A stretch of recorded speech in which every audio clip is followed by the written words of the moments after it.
Nous sommes sur le stand d'Agro Mousquetaire avec Alain Cano, directeur de Fessol, l'entreprise filiale du groupement Agro Mousquetaire en charge de la fabrication des petits pains grillés et des biscottes pour le groupement. Alors Alain, une tendance dominante aujourd'hui c'est le sans gluten, sans huile de palme, sans sel, sans sucre. Dans le groupement, j'imagine que vous avez aussi des produits de ce type-là. Est-ce que vous pouvez nous expliquer un petit peu quels sont les produits que vous fabriquez selon cette logique ?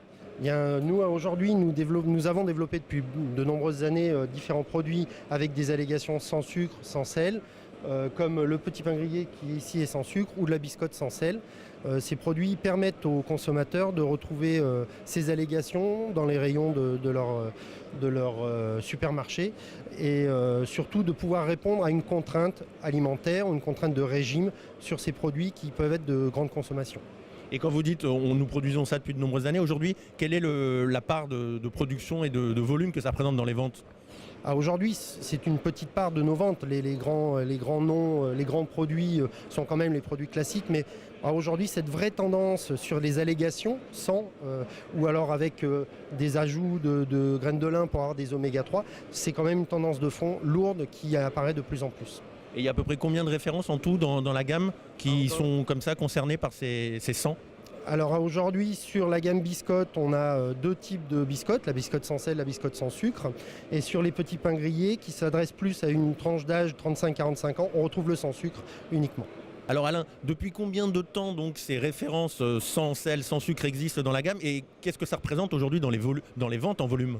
Aujourd'hui, sur la biscotte la biscotte sans sel a toujours existé sur le marché. Avec la biscotte sans sel était vraiment le pendant pour répondre à cette demande d'allégation sans sel. Par contre, sur le petit pain grillé, c'est dans les années 2000 que ce produit a émergé. Et aujourd'hui, ça représente cette émergence frôle les 10% de notre volume global. Oui, donc ça commence à être conséquent quand même. Tout à fait. Nous sommes avec Marc Malac, directeur commercial de la société Cormand. Marc Malac, bonjour. Bonjour. Alors vous êtes une société qui fabriquait des ingrédients sans huile de palme. Alors dites-nous un petit peu, qu'est-ce qu'on met à la place de l'huile de palme quand on ne met pas d'huile de palme dans les ingrédients ? Alors, quand on veut remplacer l'huile de palme, qui est une huile concrète à température ambiante, on va chercher des alternatives qui vont être également des huiles solides. Mais bon, l'huile est liquide et donc ce qu'on fait, c'est un mélange avec ce produit qui est un mélange d'huile de colza et de beurre, et avec des proportions variables. Et ce produit est concret à température ambiante, ce qui va permettre techniquement de substituer l'huile de palme dans vos recettes avec ce mélange. Et alors, quel type d'ingrédients est-ce que vous fabriquez ? Et Cormand, c'est une société belge, c'est ça ? C'est ça, donc nous sommes une société belge et donc pour faire ce produit, on s'appuie sur notre expérience et notre savoir-faire puisque nous sommes des producteurs de beurre. Donc toute notre technologie, on va l'amener par la fraction du beurre.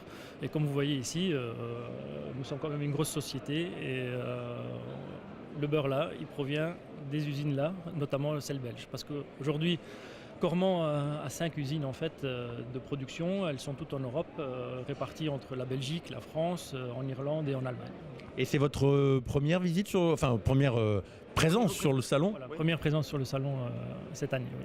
Et alors, les PAI, les ingrédients sans huile de palme, aujourd'hui il y a une demande forte, vous sentez une demande du marché, comment est-ce que vous pourriez la quantifier vous chez Cormand ? Oui, la demande est là, très forte et pour l'instant ces produits existent depuis environ 3 ans, donc ils ont fait leurs preuves au niveau technique et au niveau durabilité du produit, donc au niveau surtout du vieillissement, c'était ça la grande question, est-ce que le colza va bien vieillir dans les produits cuits et il résiste très bien et là la tendance elle est très bonne, c'est plus de doubler chaque année les volumes. Voilà. Nous sommes avec Giovanni Nicoli, président de Molino Nicoli. Giovanni, bonjour. Bonjour à vous. Alors, vous êtes une société italienne et vous fabriquez des produits sans gluten notamment.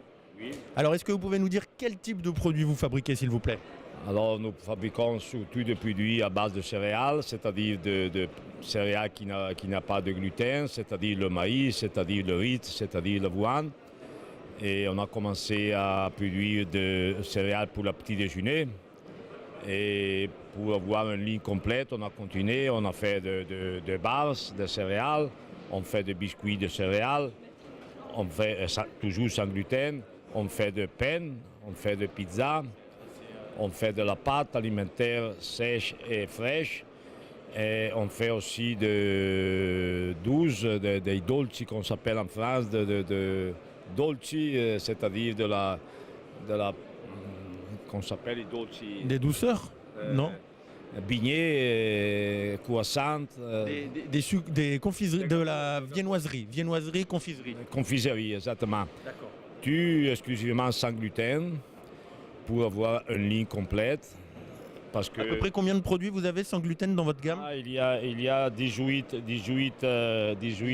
familles de produits pour avoir la possibilité d'avoir une ligne complète et être dans la condition de servir le marché italien, mais surtout le marché européen et aussi le marché USA, parce que le sans gluten, il va continuer à augmenter, mais c'est important de voir des productions internationales pour pouvoir avoir des lignes dédiées. C'est-à-dire nous avons un moulin qui travaille seulement du maïs. Nous avons des lignes qui font des flocons qui seulement sans gluten. Nous avons des lignes qui font des biscuits, des pizzas, seulement avec des lignes dédiées pour éviter le risque de la contamination. On travaille avec beaucoup de maisons italiennes. Voilà, alors et justement, avec quelles entreprises est-ce que vous travaillez déjà? Quels distributeurs et quelles marques? On en voit quelques-uns là derrière nous. Pour la France, on travaille déjà avec Auchan. On travaille avec Gerblé. Ouais. On travaille avec Casino. Et dans ces jours, on a eu de bons contacts avec des autres personnes de la grande distribution. Vous disiez Auchan, Casino, Gerblé en France, exactement. En Angleterre Tesco. Tesco en Angleterre, et puis dans le Canada, dans l'Australie, il y a beaucoup de demandes parce que le marché de sans gluten il va continuellement augmenter.